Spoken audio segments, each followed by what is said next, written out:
2018년 기준 전국의 마약 사범은 3만 5천 명을 넘어선 것으로 나타났습니다. 특히 신종 마약류가 증가하는 추세라 정확하고 다양한 감정 기법이 필요한데요.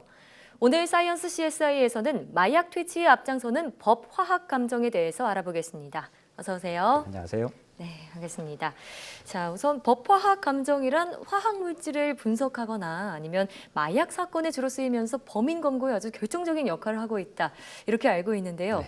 지금 계신 곳이 법화학 감정실이시죠? 네, 맞습니다. 네, 이곳에서 구체적으로 어떤 일을 하고 계시는지 소개 부탁드릴게요. 네, 법화학 감정은 화학적 분석 기법을 이용해 마약 사건 또는 유해 화학 물질 관련된 사건에 대한 과학적 증거를 찾는 감정을 말합니다. 네. 마약 감정의 경우에는 압수된 물질에 대한 성분 분석을 통해 마약류 진위를 확인한다거나 또 마약류가 함유되었을 경우 시료에 어떤 마약류가 어느 정도 함유되어 있는가를 시험을 통해서 확인을 하고요. 네. 그리고 마약류 남용이 의심되는 피의자의 소변이나 모발을 통해서 피의자의 마약 남용 사실을 확인하고 있습니다. 소변이나 모발로요. 네. 또 마약류뿐만 아니라 농약, 독극물, 중금속 등 기타 유해 화학 물질에 관한 분석도 각각 사건 수사 필요성에 따라 맞춤형으로 진행을 하고 있습니다. 그렇군요. 자, 그런데 뭐 마약을 몰래 들여오다 적발돼서 압수당했다 이런 기사들은 종종 저희가 뉴스로 접하잖아요. 네. 근데 이때 압수당한 이런 마약은 성분 검사를 거친다고 알고 있어요. 네. 이 성분 검사가 어떻게 이루어지나요? 마약 관련 사건에서 수사관들이 다양한 형태의 마약류를 압수를 하게 됩니다. 네. 분말 형태도 있고 알약, 결정체, 액체 등 아주 여러 가지 형태인데 이 대개 압수물들이 한 가지 성분으로 구성되어 있는 경우도 있지만은 대개는 여러 가지 성분의 혼합물들입니다. 혼합도 있군요. 예. 그런 그 압수물들이 어떤 성분인지 확인하기 위해 저희 법화학감정실에 성분 분석을 의뢰하게 되는데요.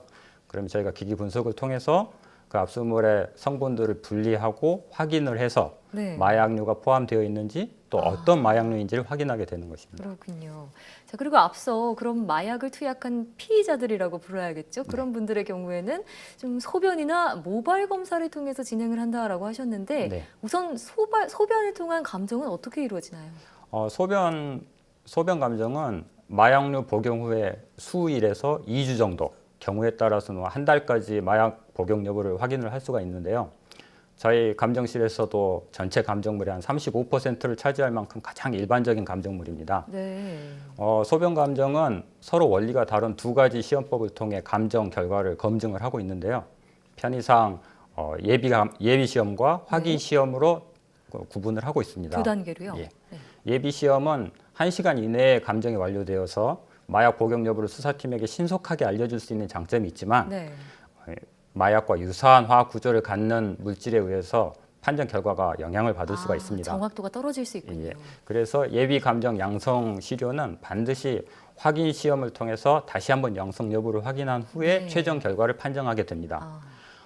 확인 시험 결과는 해당 마약 외에 어떤 물질에도 영향을 받지 않기 때문에 신뢰도가 100%인 네. 감정 결과라고 할 수 있죠. 그렇군요.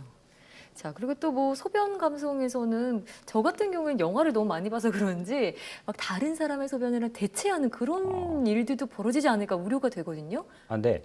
그래서 소변 감정 시에는 네. 감정 의뢰된 소변이 혹시 물을 섞은 희석 소변이 예. 아닌가, 아니면 뭐 겉모양은 소변이랑 비슷하지만 사실은 소변이 아닌 것이 아닌가 하는 것을 확인하는 시험을 따로 진행을 하고 있습니다. 그렇군요. 그래서 소변 감정 양성을 회피하고자 하는 범죄자들을 여러 가지 시도에도 대처하고 있고요. 네.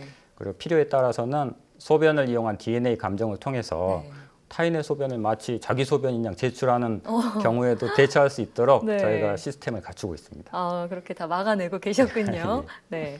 자, 그리고 소변 감정이 가장 일반적인 그런 감정법이라고는 하셨는데 마약 복용 여부를 알 수 있는 그 기간이 최대 한 달이라고 하셨잖아요. 네. 그럼 만약에 한 달 저보다 훨씬 더 전에 마약을 투약한 사람이면은 어떻게 감정이 내나요? 네, 사람이 마약을 복용을 하게 되면 그 약물이 체내에 계속 남아 있는 것이 아니고 네. 대사 과정을 통해서 뭐 소변이나 땀이나 기타 여러 가지 방법으로 배출을 하게 됩니다. 그렇군요. 그래서 마약을 복용한 사실이 있다 하더라도 시간이 오래 지나게 되면 체내에 있는 마약 성분이 다 배설이 되어서 소변은 더 이상 마약 성분이 남아 있지 않게 됩니다. 네.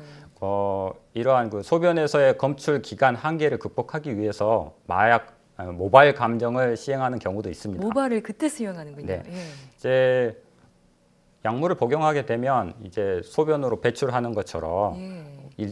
뭐 약물의 일부는 모발에 축적되게 되는데요. 오. 그러면 모발 감정이라고 하는 것은 모발에 축적된 그 약물을 확인하는 감정 기법입니다. 네. 그래서 사람의 머리카락뿐만 아니라 음모나 겨드랑이 털 등 신체의 모든 채모가 이용이 가능하고요. 그래요. 그리고 모발은 또 소변보다 상대적으로 감정 가능 기간이 길어서 어느 정도 나타나요? 수개월에서 1년 이내 아. 마약 복용 여부를 확인을 할 수가 있습니다. 예.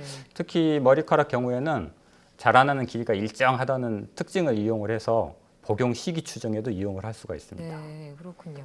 자, 지금까지 저희가 뭐 마약 성분을 어떻게 검사하는지 또 어떤 감정을 통해서 마약을 투약했는지 아닌지를 알 수 있는지를 들어봤는데, 근데 법화학 감정을 지금까지 해오시면서 어떤 사건을 해결하셨는지 이 부분도 듣고 싶거든요.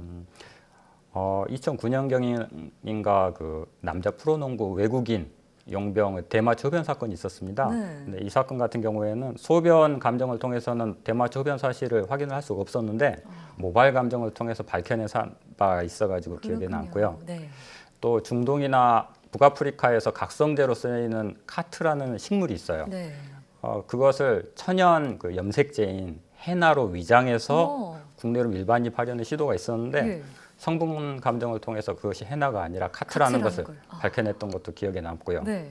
그리고 최근에 2016년 정도에는 그 시중에 요즘에 그 전자담배가 많이 유통되지 네. 않습니까? 거기에 그 액상 카트리지에 들어있는 것이 그 담배 성분이 아니고 대마 성분이었던 경우가 있어가지고 그래요. 네, 기억에 남네요. 시중에 그게 유통이 되고 있었나요? 네. 그렇군요. 그러니까 정말 이 마약 문제가 2009년부터 2016년 사건을 말씀하셨는데 과거나 지금이나 줄지 않고 있는데 네.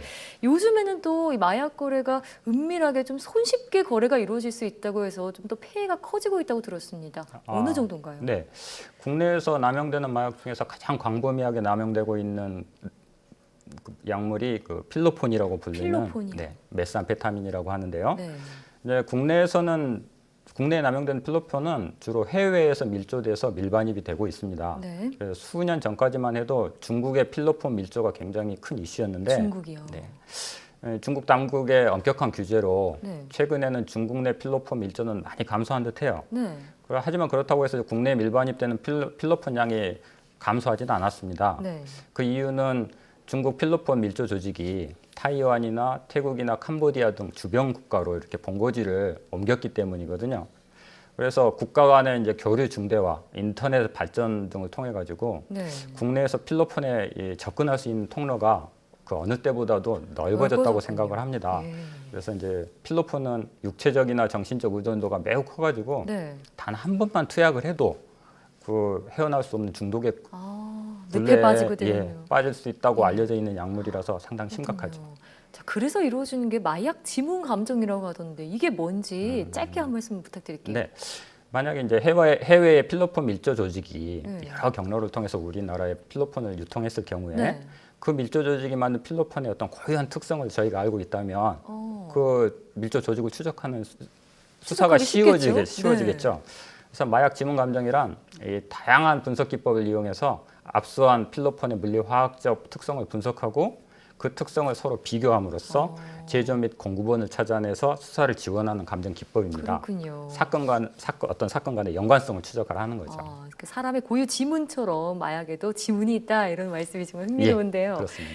자, 그런데 정말 듣다 보니까 여러 가지 고충도 많으실 것 같은데 그 사건 해결하시다 보면 보람도 그만큼 클 것 같아요. 네. 가장 보람을 느낄 때가 언제인지 또 앞으로의 바람이 있다면 한 말씀 부탁드릴게요. 네, 과학 수사가 이제 최근에 많이 관심을 받고 있지만 네. 사실 과학 수사에 종사하는 사람이 그렇게 많지 않고 또 구체적으로 어떤 일을 하는지 잘 모르시는 분들이 많아요. 네. 근데 이제 제 생각에는 과학 수사라는 것이 과학 기술이라는 도구하고 합리적인 설명을 근거로 해서 간접적으로 이렇게 진실에 접근하는 것이라고 생각을 합니다. 그렇군요. 그래서 이제 감정의 한 단계 한 단계가 모두를 납득시킬 수 있는 절차가 있어야 되겠고 네. 또 그 실험 자료에 근거해서 판정을 내리는 것이 과학 수사라고 생각을 하고요. 네. 또 이렇게 묵묵히 수행한 작업이 법정에서 판결을 내리는데 기여를 하고 있다는 것이 보람입니다. 그렇군요. 또 우리나라의 이제 과학 수사가 더욱 더 많은 영역에서 활용될 수 있었으면 하는 바람이 있고요. 네. 사실 범죄수법이 최근 들어서 날로 고도화되고 또 다양해지면서 이런 과학 수사의 중요성이 더더욱 커지고 있다는 생각이 드는데요. 말씀하신 그런 전문 인력 양성 부분은 제도적인 지원이 뒷받침된다면 좋겠다는 생각이 듭니다. 그렇습니다. 네. 자, 지금까지 대검찰청 과학수사부 법화학감정관 서승일 연구관님과 함께 얘기 나눠봤습니다. 오늘 말씀 고맙습니다. 감사합니다.